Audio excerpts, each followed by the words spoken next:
Hello and welcome back to Book Nerd TV. Today we're going to discuss the book The Invisible Orientation, An Introduction to Asexuality by Julie Sondra Decker. This book was published in September of 2014 by Carol Books. I came across mention of The Invisible Orientation, I think it was back in like 2012 or 13-ish. I was watching the YouTube channel Swank Ivy, and the channel host is also known as Julie Sondra Decker, and she mentioned on her channel that she was putting together a book about asexuality.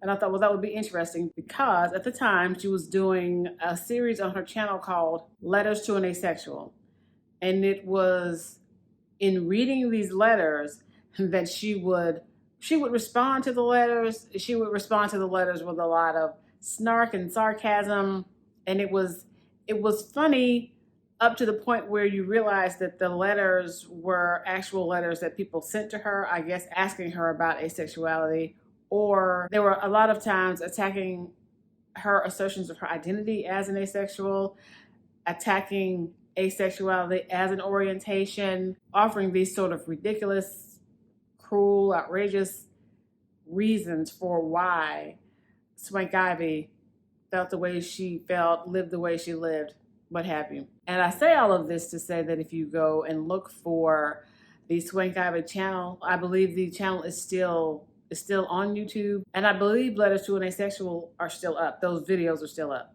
And so it was in this sort of early 2010s that I ran across the movie Asexual with David J.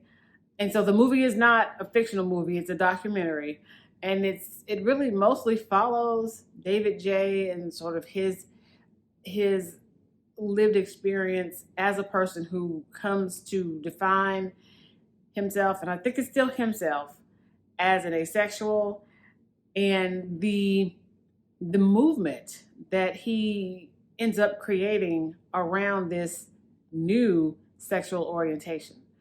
And to be clear, asexuality is not new. There have been asexual people as long as there have been people. It is just in the early 2000s-ish that asexuality as a sexual orientation and as an identity and as a movement begins to gather steam and begins to coalesce around the word asexual. After having watched that movie, I went on to research more about asexuality, ran across Swank Ivy, and I think she was in the movie, although I don't want to swear to her because I haven't watched the movie in a long time.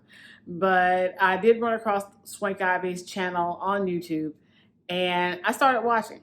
And that's where I heard of mention of the book. And so I say all of that to say, long story short, or long story longer, I say all of that to say that I have finally, after all of these years, read The Invisible Orientation by Julie Sondra Decker, and I'm going to tell you my thoughts and impressions about said book. The Invisible Orientation, An Introduction to Asexuality by Julie Sondra Decker is one of those books where if you have no idea what asexuality means, you will find The Invisible Orientation very helpful to your understanding, to understanding the terms, to understanding that there is a spectrum. In my opinion, the book helps people in general who really don't know about asexuality. It teaches them or introduces them to a lot of the terms, to the history, a bit of history about asexuality. It gives the reader the appropriate terms for the various and sundry identities contained within the asexual orientation spectrum. It also goes a bit into how marriage and couplehood and procreation and families defined as man, woman, child, how those societal expectations about every person can be a bit damaging to a person when that person simply does not identify, does not interact with the world in the same way an allosexual person does. So, and I think I said in my last video, I said that an allosexual is a person who experiences sexual attraction. Asexual is a person who, by and large, doesn't experience sexual attraction or is not motivated by sexual attraction. Some people on the asexual spectrum can feature a little physical intimacy. Some people on the asexual spectrum would rather have a piece of cake.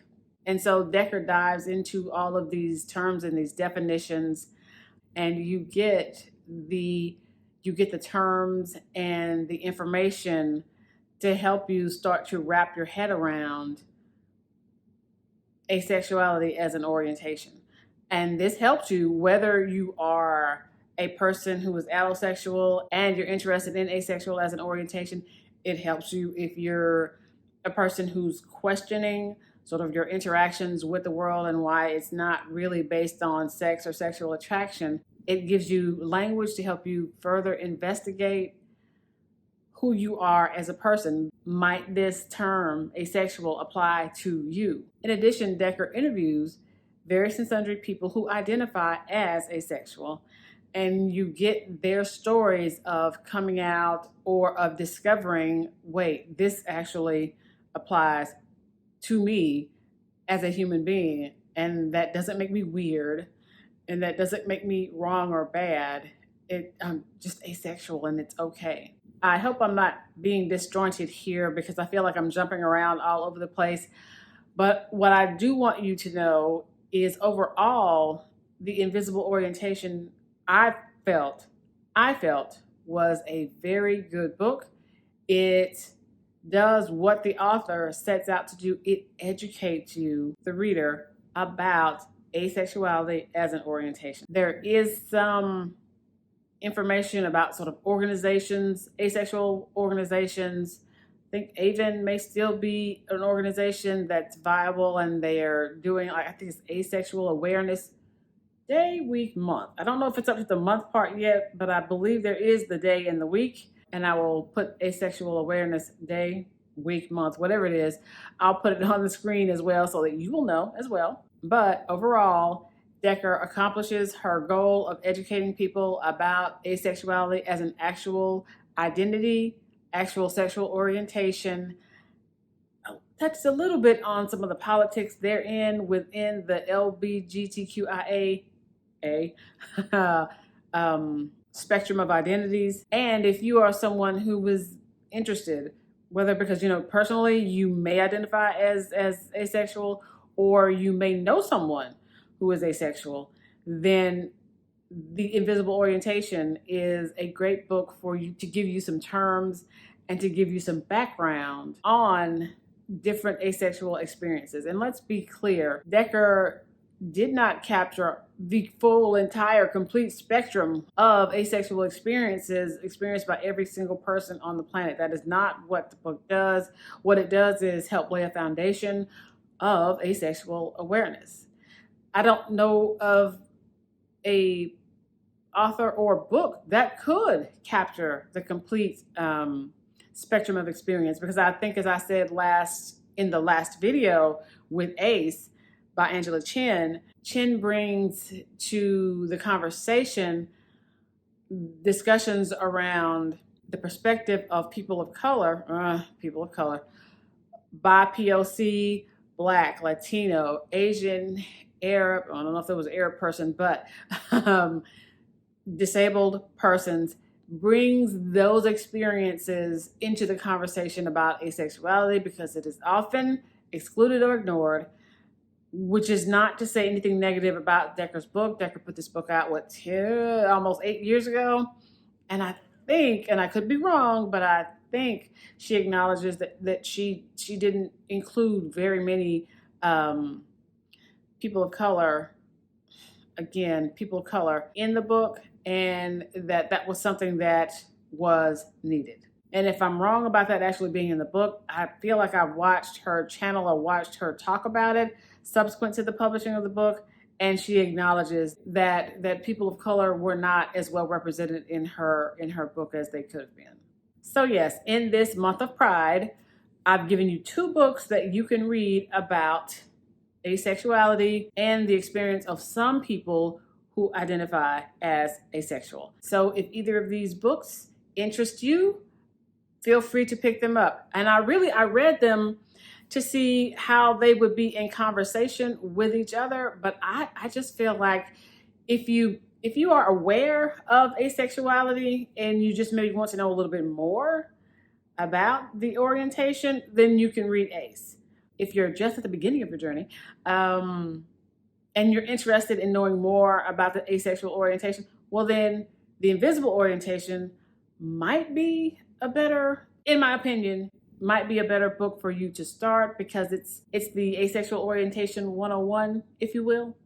But either way, either book I think will give you plenty of information, give you some historic background, and will help you to understand that asexuality is a real thing. The orientation is real. There are gradations, no pun intended, there are gradations within that spectrum of asexuality, and asexual people don't need to be fixed or corrected or any of those things. They're just people. I'm going to issue a content warning for the book because I'm remembering right now, I don't remember anything graphic as far as physical altercations or consent issues, but I may not be remembering everything. This is a book about identifying yourself as asexual and the reactions that some people have, and some of those reactions can be threatening, and so I just want you to be aware of that. So if you're particularly tender around sort of possible descriptions of assault or consent, then just be aware that there may be a bit of that in the book. As I said, I don't remember anything that was particularly graphic or anything that went particularly far, but just in case, you may want to be careful as you read the book. And I don't remember if there are content warnings in the book or on the audio, because of course I listen to the audio, but just be aware that there may be some mention, and I wouldn't want you to go into reading this book thinking that it was not there. So yeah, I think that's all for today. If you enjoyed this video, please remember to leave me a like. If you've watched more than this video on this channel, go ahead and subscribe. Really appreciate it. If you are already a subscriber, welcome back. Thank you so much for hanging out as usual, the Book Nerd Vets. If you're a brand new subscriber or first time watching, hello and welcome to the Book Nerdery. Remember, if you enjoyed the video, share it with a friend or 2 or 7.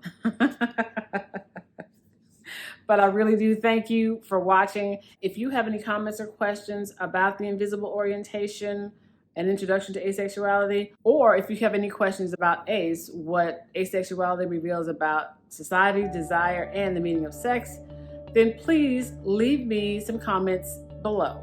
Remember, be safe, be kind, and see you next week. Bye-bye.